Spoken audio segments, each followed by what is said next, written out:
curse of the third-rate tour. Father always used to say, is the second actor the failed one? Well, in our case, Father was wrong. Our second actor, Dee Maharis, has had his taste of honey and it has kept him sweet. More than once he has worn the ivy crown, the actor's crown, and he has come down from serving Dionysus all too well in the crown of vine. By the time I get to Lamprias' house for dinner in Piraeus to meet the rest of the company before we start rehearsals, he's already pretty drunk. Later on, I help Lamprias carry him home. He's fairly jolly in his cups until we try to put him to bed, and then cries a little, clasps my hand. Oh, fair young face, sorrow and death pass you by. Still some music in the voice. It was Medias, our third actor, who was the failed one, not yet 26, some mocking god that gave him a handsome face, the one beauty an actor can do without, and it has brought him some success, I have no doubt, off stage. Even before we fill first cups, he's telling me of all the splendid roles he had been offered if only he cared to sell his honor. I know enough already to guess that he'd got through whatever his honor might have fetched before signing with Lamprias. I fear he saw this knowledge in my eyes. At all events, we rehearsed in 2 or 3 modern plays, which I do not recall, with 3 actors and no chorus, and 1 or 2 classics in case a sponsor wished to hire us for a festival. We were opening at Eleusis of the Mystery, then Megara, bypassing Corinthos, where everyone is very rich and thinks they know what theatre is, and then down around the Argolid. I did knock Medias down that last week of rehearsal. I tried to get on with him, but he'd take against me from the start. We were rehearsing in the theatre in Piraeus and walking up the steps between the benches when he saw fit to quote me an envious piece of bitchery he had from one of his fancy friends about my father. He was bigger than me, but as he had not troubled, as my father makes me do, to go to a good gymnasium where one learns to move, when I hit him, I tipped his knee. He did not fall down very soft. Lamprias said nothing as Medias was not hurt, but I knew I should be made to pay. My mother saw me off before dawn on the day of departure. She shed a few tears, so I gave her a hug, and then shouldering my bundle, I went whistling down the twilight streets to Piraeus to meet the rest of the company and begin my new life.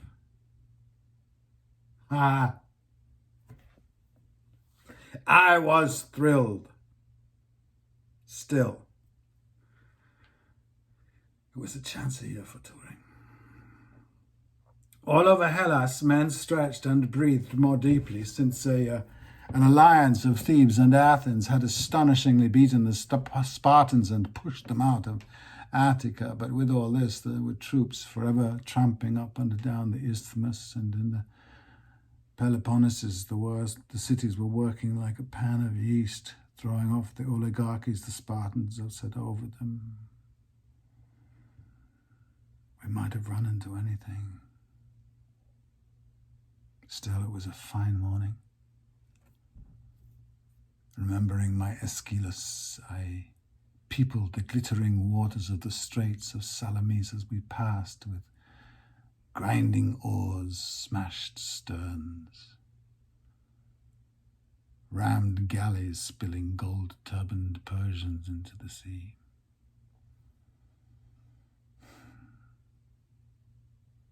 There's not really much to tell you about this part of the tour. I had the hardest bed at the inn with the oldest straw. I ran everyone's errands, I mended the costumes, I put laces in everyone's boots, and I combed the hair and beards of the masks and looked after Dimaharis. I loved the old soak, no matter what trouble he gave me. You have theatre in your bones, he says to me. You have the open face, not like this idiot Maedias. The artist pours himself into the mask the poet gives him. Only so will the god possess him. I have seen you, my dear, I know.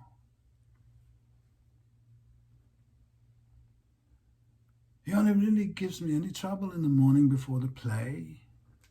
He likes a cup to warm him, and if I don't watch out, he will finish the whole jar. So I run for him to the wine shop, I mix in the water on the way, and then keep him talking to spin it out, and with any luck, I'll have him ready in time to get my own work done. I have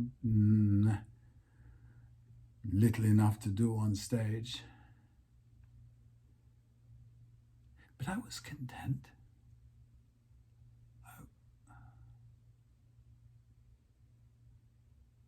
Then we played Figileia. Figileia.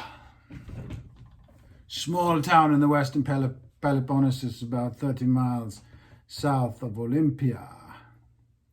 Figileia is one of those towns that the Spartans gave back into the hands of the oligarchs who had been exiled by the Democrats before the great war between Athens and Sparta. But now that the Thebans had shown the world that the Spartans are made of the same stuff as other men, these occupied cities seized their chance.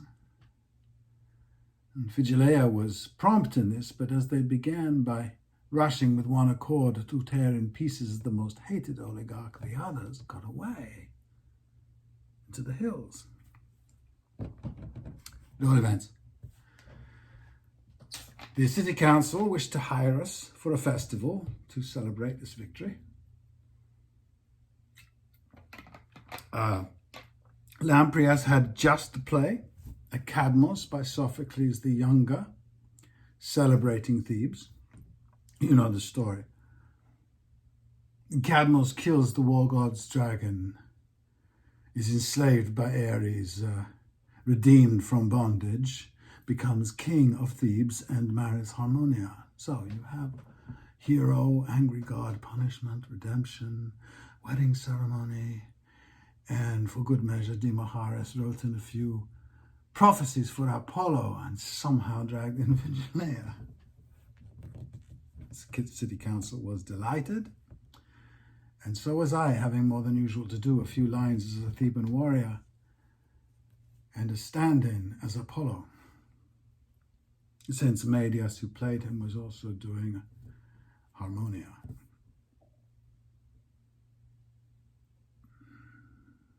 First time I wore the mask of the god. Maedias hated it, of course. It was an antique curiosity given to Lamprias by some old actor who swore it brought him luck. It was heavy, made of solid olive wood,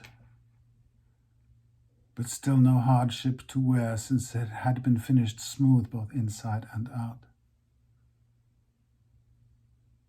When I first unpacked it at Eleusis, saw it looking up at me, a face more of the temple than of the stage. Made in the days of Nicias and Alcibiades, when sterner stuff was no doubt needed by the soul of the people. It gave me a start. You wouldn't say, as you would of a modern Apollo, delightful, what a nice young man.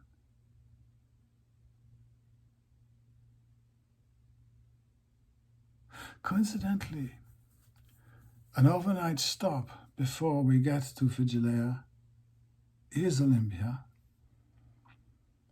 It's stone dead. It was not a games year, but youth is easily pleased. So I set off to see the sights with Dima Harris in tow, who immediately plodded off in the direction of his favourite tavern by the river and said to me in his ripest voice, "Dear boy, you were asking about the Mask of Apollo, and suddenly it comes back to me whose workshop it comes from. Now you go along to the temple of Zeus and you will see." Now let me think.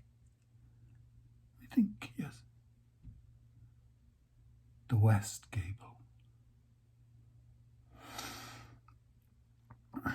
I let him be. It was his day off, and I was in a hurry. The great altar of Zeus, unwashed since morning sacrifice, stank and buzzed with flies. Porches and colonnades were noisy with guides and cheapjacks. Peddlers selling copies of Zeus in painted clay, quacks crying their cures. Kids and rams bleating on sale for sacrifice. And a rust-voiced rhetor declaiming the Odyssey while his boy passed round the plate. I slipped out of this white heat into the deep, cool shadows of the temple, and I gaped with the rest at the great statue, all ivory and gold, its throne as big as my room at home, and my eye, travelling upward, made the face of power.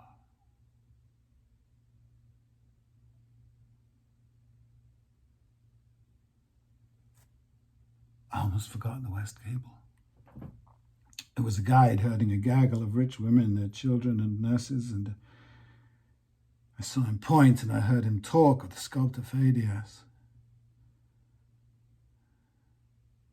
The entire triangle of the West Gable was full of the battle between the great Greeks and the Centaurs. Men against half men. Wrestling, bashing, trampling, swinging axes, and there, in the middle, tall and alone, stood the Apollo of the Mask. Above the battle, quiet, the world still, raw and green, his prophetic eyes gazing far beyond. He has no favorites. Stern, radiant, gracious, and without pity.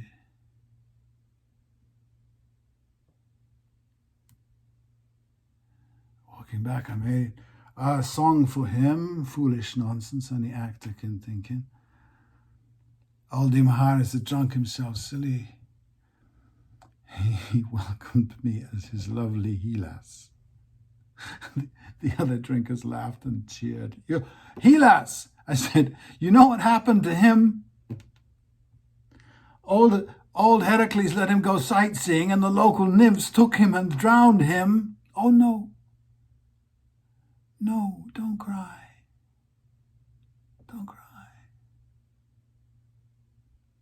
Heave ho, shipmate, let's get back on board before the skipper casts off.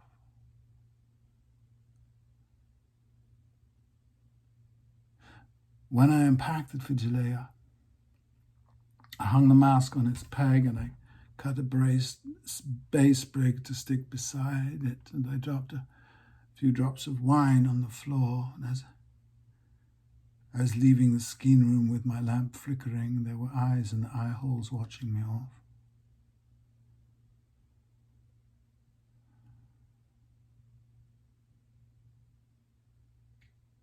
Theatre was full the next morning. Every Figilean who could move was there long before daybreak. I buckled a Dima Harris into the panoply of Ares. I tuned my lyre, got dressed as a Theban warrior. I took up my property spear and I walked on. Everything went quite smoothly until about 2/3 of the way through. Lamprias and Diomedes were on, as Cadmus and his mother, Medias, was off changing for Apollo, when I saw a group of men with spears and shields coming down the hill behind the theatre towards us. Citizens of another town come late, I thought, but then a young man in our chorus yelled, pointed. The audience stared, and the men on the hill gave the paean and charged.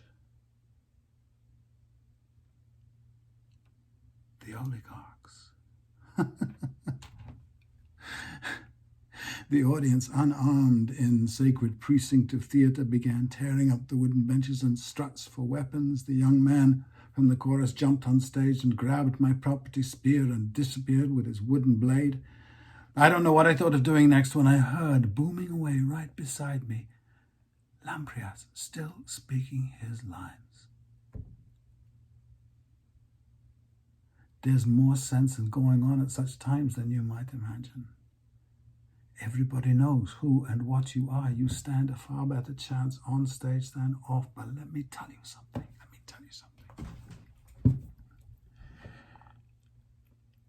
The brawling outrages me. Theatre for me, then at 19, was and always has been the Dionysia in Athens. Ceremony, sacred truce, holy precinct. Statesmen and generals and priests in the audience, and a death penalty for violence. Already the blood is flowing out in front when Lamprias ad-libs and says out of the side of his mask, "Get Apollo on, get Apollo on." I knew before I got backstage that he was gone. Medias was gone, still dressed as Harmonia, his own clothes left where he hangs them. So I struggle into the robe of Apollo. I put on the mask, I take up the lyre, I go out the back to the crazy ladder up to the God walk, and I flounder up, one hand managing skirts and lyre, cursing the oligarchs who were so rich but never give one drachma to the theatre. Down with the oligarchs, I said, up with the Democrats. Apollo blesses their cause. Then I ran over all the lines I could remember from the Apollo speech. As I awaited my cue, it was perfect if anyone listened. I touched the mask for luck. Help me through this, God, and I will give you something. Then I slammed my lyre, strode to the front of the God walk, and cried, "Victory!" A few women exclaimed and pointed. Some of the men cheered, and then the Apollo speech went right out of my head. Gone. Gone. Nothing. Empty. And then out of the blue, the first long speech my father taught me, the messenger from Salamis in the Persians by Aeschylus, came to me. Slamming the lyre, I strode to the front of the God walk, the very roof of the theatre, high above the battle, and I give it out for all that I am worth. Onward, sons of Greeks, set free the lands of your fathers, rescue your sons, your mothers, your holy places, the shrines of your ancestral gods, and the tombs of those who begot you. To battle, winner takes all. The theatre at Phigaleia was very, very short of everything, but had the best acoustics. I heard a cry coming back from far up the hill. Some people thought they really saw Apollo, I was later told. Others a good omen, but still from the play, and I heard them calling on the god as they pushed the oligarchs back. The rest of the speech takes the Greeks to sea, which I thought might spoil it, but Demochares was down below, blowing kisses and saying, go on, so I took it all. Bronze beaks, grinding oars, smashed sides, corpse-strewn beaches, wailing on the wind. I don't know how far I got before the oligarchs broke and ran, but they ran all the way to Sparta, and there they stopped and got what they deserved. As there was no audience, the play seemed over, so I tagged it off, this time from Euripides. In vain man's expectation, God brings the unthought to be, as here we see. Party went on that night all over Phigyllia. There was a crater of free wine in the agora. I left Demochares to it, and I wandered off. People kept asking me who had enacted Apollo, a man of such towering stature. I missed Lamprias for some hours. He was in the skiing room, patient as the fates, waiting for Medias to come back for his clothes. There was a story, of course. This citizen Setipon, whom he'd rushed to help, this ungrateful fellow never came forward. They asked us to do Cadmos again the next day to celebrate the victory, the re-liberation. We said yes, of course, and we did it to great acclaim. Though when it came time to pay for the first performance, they only gave us half fee because we had not finished. I still laugh when I think of Lamprias' face, but I had no complaints being cast this time as Apollo and Harmonia, while Medias stood in for me.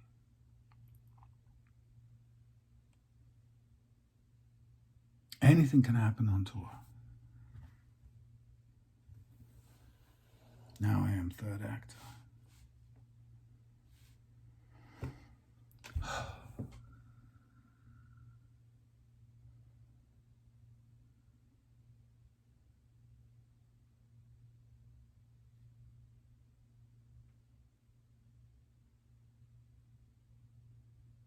Lay down the circled shield of Hector on the ground. A hateful thing to look at. It means no love to me.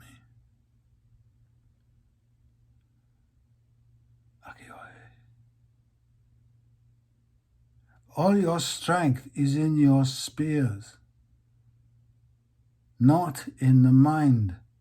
What were you afraid of that it made you kill this child so savagely?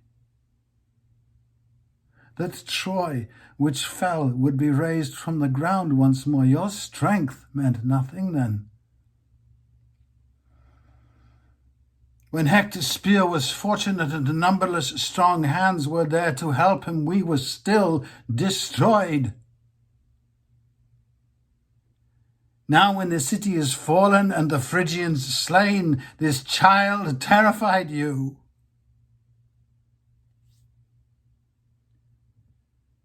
I despise the fear that is pure terror in a mind unreasoning.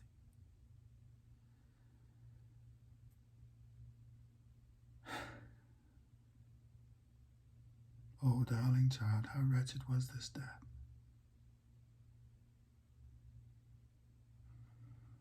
You might have fallen fighting for your city, grown to a man's age, married, and with a king's power like God's, and died happy. if there's any happiness here. But no, you grew to where you could see and learn, my child, yet your mind was not old enough to win advantage of fortune. Wickedly, poor boy, your father's walls. Apollo's handiwork have crushed your pitiful head, tended and trimmed to ringlets by a mother's hand. In the face she kissed once, where the brightness now is blood,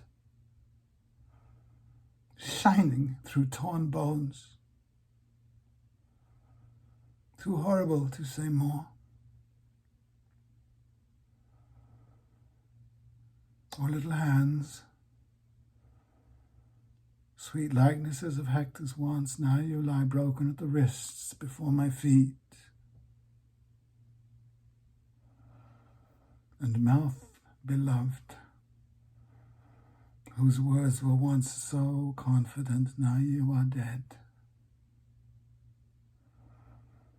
And all was false. When you would lean across my bed and say, Mother, when you die, I will cut my long hair in your memory, and at your grave bring companies of boys to sing farewell. It did not happen.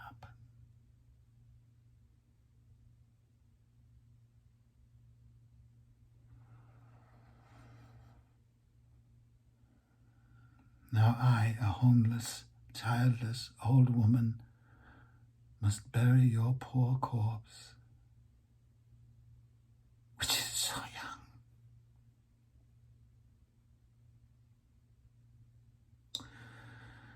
Alas, for all the tenderness my nursing care and all your slumbers gone, what will the poet say?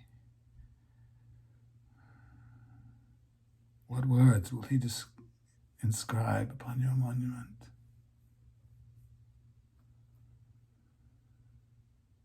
Here lies a little child the Argives killed because they were afraid of him. That, the epitaph of great shame.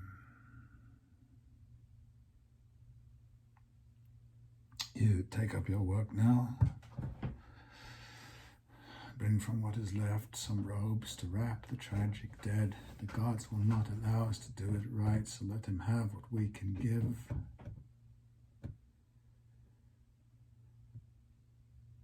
That mortal's a fool, who, prospering, thinks his life has any strong foundation, for our fortune's course of action is the reeling way a madman walks. And no one person is ever happy all the time.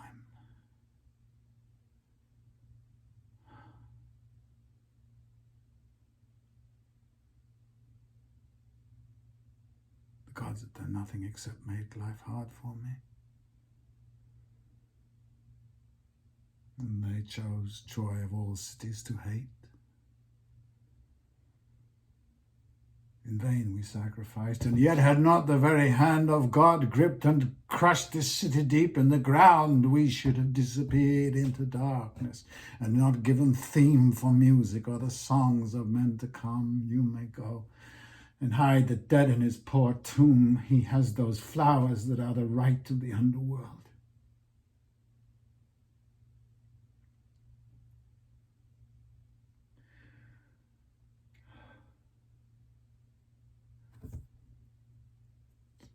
I think it makes small difference to the dead if they are buried in these tokens of luxury.